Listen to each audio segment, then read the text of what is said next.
Assalamualaikum anak-anak, pagi semua. Ada yang tidak hadir atau hadir semua?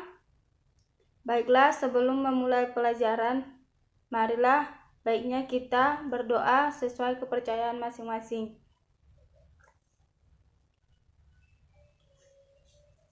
Baiklah, selanjutnya materi yang minggu kemarin masih ada yang ingat? Kita belajar apa minggu kemarin?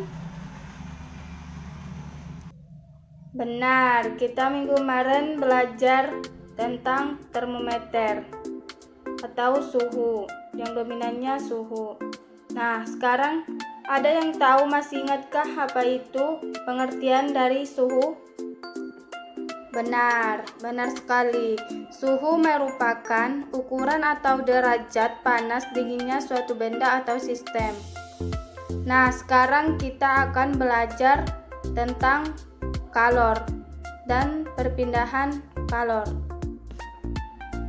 Sebelum itu, ada yang tahu apa itu kalor?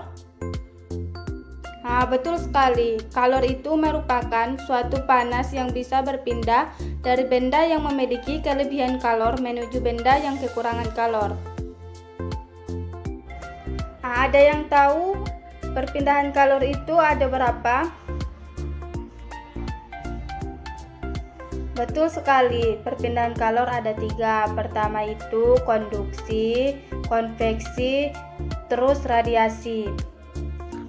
Misalnya ibu kasih contoh, knalpot motor menjadi panas saat mesin dihidupkan. Itu merupakan apa? Contoh dari konduksi, konveksi, atau radiasi. Betul sekali, itu merupakan contoh dari konduksi. Jadi, konduksi itu merupakan perpindahan panas melalui zat padat yang tidak ikut mengalami perpindahan. Artinya, di mana perpindahan kalor pada suatu zat tersebut tidak disertai dengan perpindahan partikel-partikelnya. Selanjutnya, ibu kasih contoh yang kedua, yaitu apabila gerakan naik dan turun kacang hijau, kedelai, dan lainnya ketika dipanaskan. Itu merupakan contoh apa sih? Betul sekali, itu merupakan contoh dari konveksi. Di mana konveksi merupakan perpindahan panas melalui aliran zat perantaranya ikut berpindah. Jika partikel berpindah dan mengakibatkan kalor merambat, maka terjadilah konveksi. Sekarang contoh yang ketiga, apabila panas matahari sampai ke bumi walau melalui ruang hampa. Itu merupakan contoh dari apa sih? Betul sekali, itu merupakan contoh dari radiasi. Nah, di mana radiasi merupakan perpindahan kalor tanpa zat perantara merupakan atau disebut dengan radiasi. Jadi radiasi merupakan perpindahan panas tanpa zat perantara. Nah, selanjutnya ibu akan membagikan kalian sebuah kelompok untuk mengamati contoh dari perpindahan kalor. Nah, kelompoknya yaitu kelompok yang minggu kemarin. Nah, sebelum itu ibu akan mengasih kalian sebuah kertas untuk setelah kalian mengamati atau membuat atau mengumpulkan datanya, maka hasilnya nanti dipresentasikan ke depan.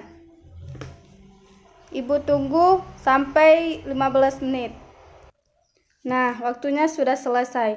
Ada yang bisa mempresentasikan kelompok 1? Baiklah Bu, di sini saya akan mempresentasikan hasil pengamatan kami. Tadi kami mengamati sebuah tutup panci menjadi panas saat dipakai untuk menutup rebusan air. Nah, di situ dapat disimpulkan bahwa tutup panci menjadi panas akibat perpindahan kalor dari